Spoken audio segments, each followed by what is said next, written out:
my dear students.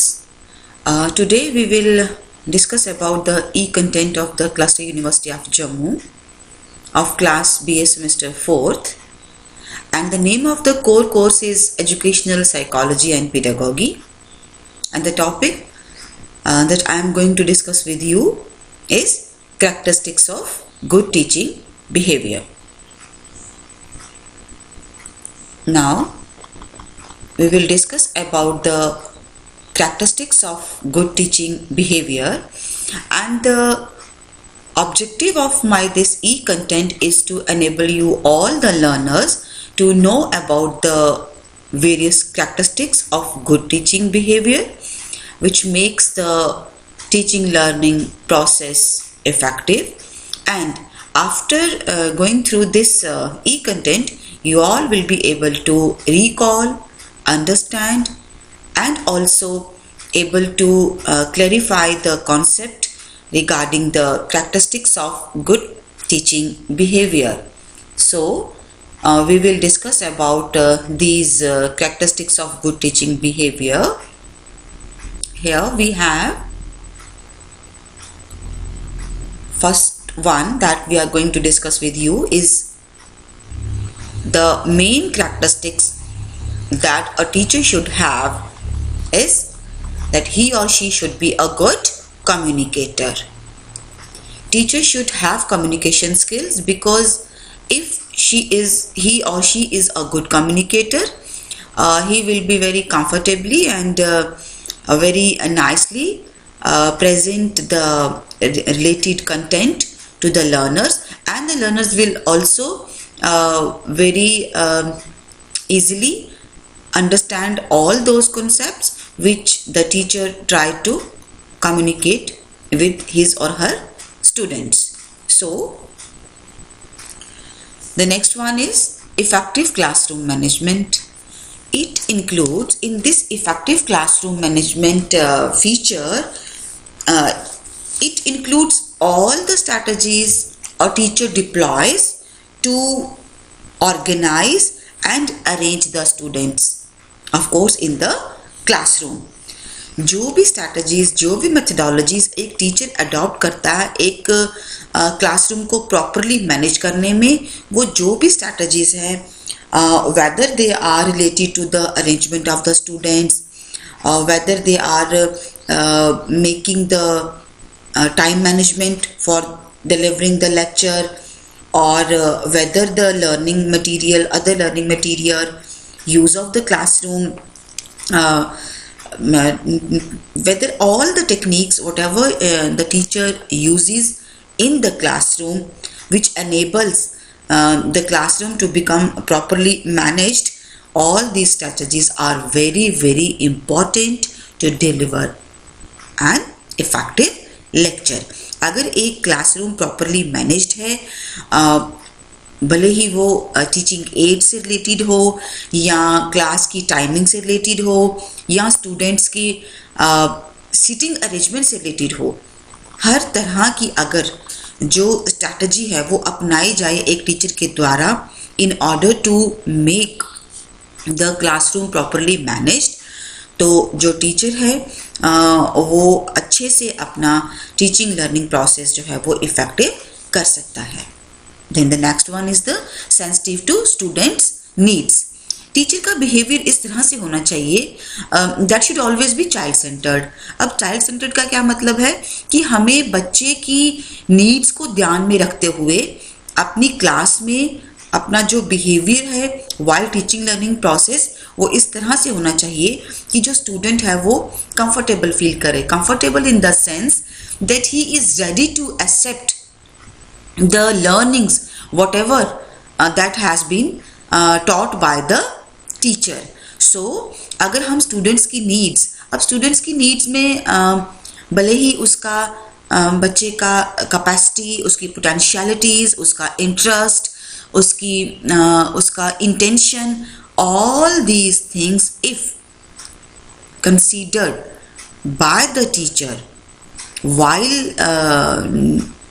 the teaching learning process, तो जो हमारी टीचिंग है वो काफ़ी हद तक सक्सेसफुल हो सकती है. So a teacher should be very much sensitive regarding the students needs. Then we have teacher must set some high expectations. Teachers को हाई एक्सपेक्टेशन सेट करनी चाहिए, बिकॉज अगर वो एक खास दायरे तक सीमित रहेगा और वो कुछ सेट लिमिट्स कर देगा तो जो स्टूडेंट्स का जो विजन है, जो स्टूडेंट्स की कैपेसिटी है, वो उसको एक्सप्लोर नहीं कर सकता है. So the main characteristics of this teaching good teaching behaviour is also to set high expectations, because these high expectations even help the teachers to judge his or her students well.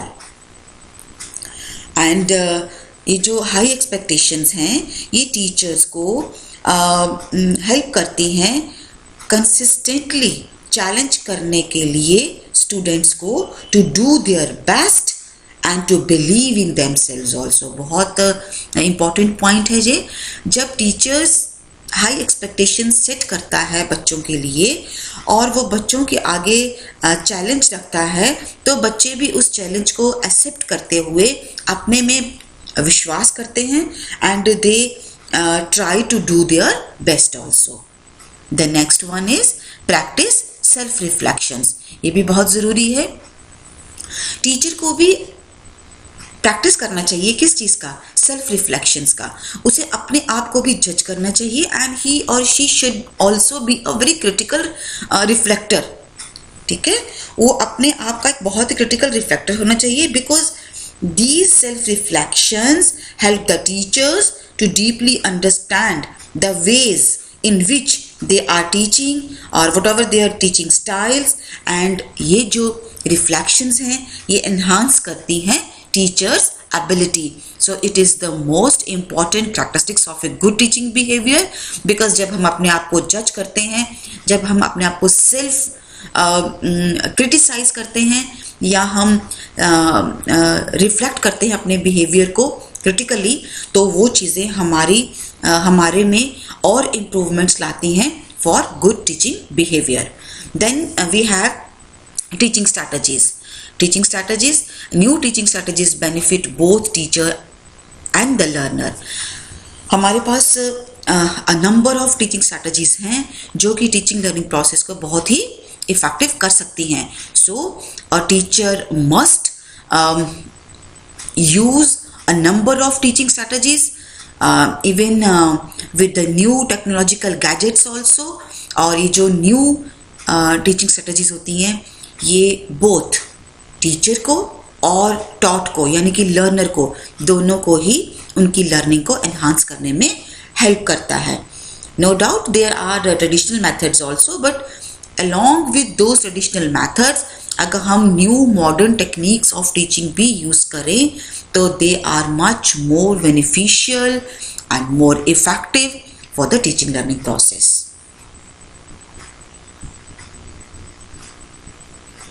Here, in conclusion, we would like to share with you that there are a number of characteristics of good teaching behavior.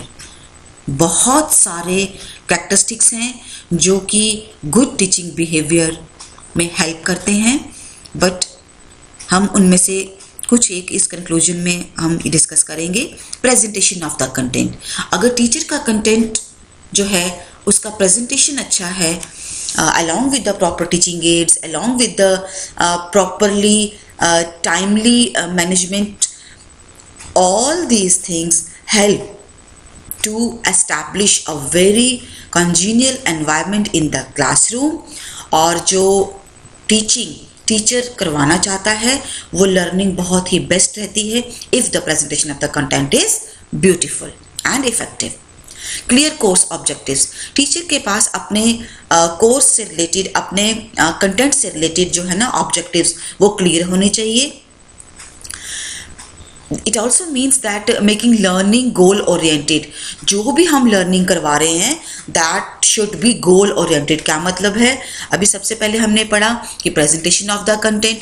अगर जो हमने पढ़ाना है उसका presentation बढ़िया होएगा, उसके objectives clear होंगे, तो वो हमारे को टीचिंग लर्निंग जो हमारा प्रोसेस है उसे अगर हम गोल ओरिएंटेड बनाएंगे. क्या मतलब है?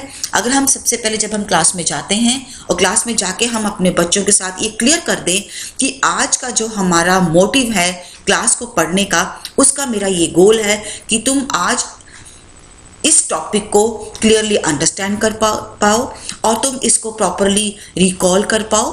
तो काफ़ी हद तक जो टीचर है वो टीचिंग लर्निंग को इफ़ेक्टिव बना सकता है और जो लर्नर्स हैं वो भी अच्छे से उस कॉन्सेप्ट को समझ सकते हैं, बिकॉज उनके सामने टीचर के द्वारा जो गोल है उस पर्टिकुलर क्लास का वो मेंशन कर दिया गया होता है कि आज के दिन हमारी जो लर्निंग है उसका जो ऑब्जेक्टिव है, जो उसका गोल है वो ये है कि जो हम टॉपिक पढ़ेंगे, सपोज आज हम टॉपिक पढ़ रहे हैं कि characteristics of good teaching behaviour. तो बच्चों को ये पता है कि आज की इस क्लास में हमने characteristics of good teaching behaviour जो है इसे अंडरस्टैंड करना है, इसको रिकॉल करना है, और तब वो बच्चे काफ़ी हद तक मैक्सिमम प्रोबेबिलिटी है कि वो बच्चे उस टॉपिक को अंडरस्टैंड कर पाते हैं. Set defined goals with the students. इसका और जो हमारा हमने पहले जस्ट पढ़ा मेकिंग लर्निंग गोल ओरिएंटेड, काफ़ी क्लोज इनका मीनिंग है कि जब टीचर एक डिफाइंड गोल्स सेट करता है अपने बच्चे के साथ तो बहुत हद तक जो टीचर है वो सक्सेसफुल रहता है अपने बच्चों को उस नॉलेज को डिसेमिनेट करने में जो वो उस पर्टिकुलर क्लास में देना चाहता है. और ये सब कब संभव होता है? व्हेन ही और she is prepare to teach. जब टीचर पढ़ने के लिए अपनी प्रॉपर प्रिपरेशन करता है तो वो अपनी क्लास में अच्छे से अपने कंटेंट को डिलीवर कर सकता है. So with I once again try to compile these words like to set the defined goals, whether that is a presentation of the content, he or she should have the clear course objectives, he or she should be prepared to teach the lesson. All these characteristics help the teacher to deliver his or her lessons very effectively, and all these characteristics help the teachers for good teaching learning process. With these words I would like to thank you all for the patient listening, and I hope you all will be able to understand the concept of characteristics of good teaching behavior. Thank you so much.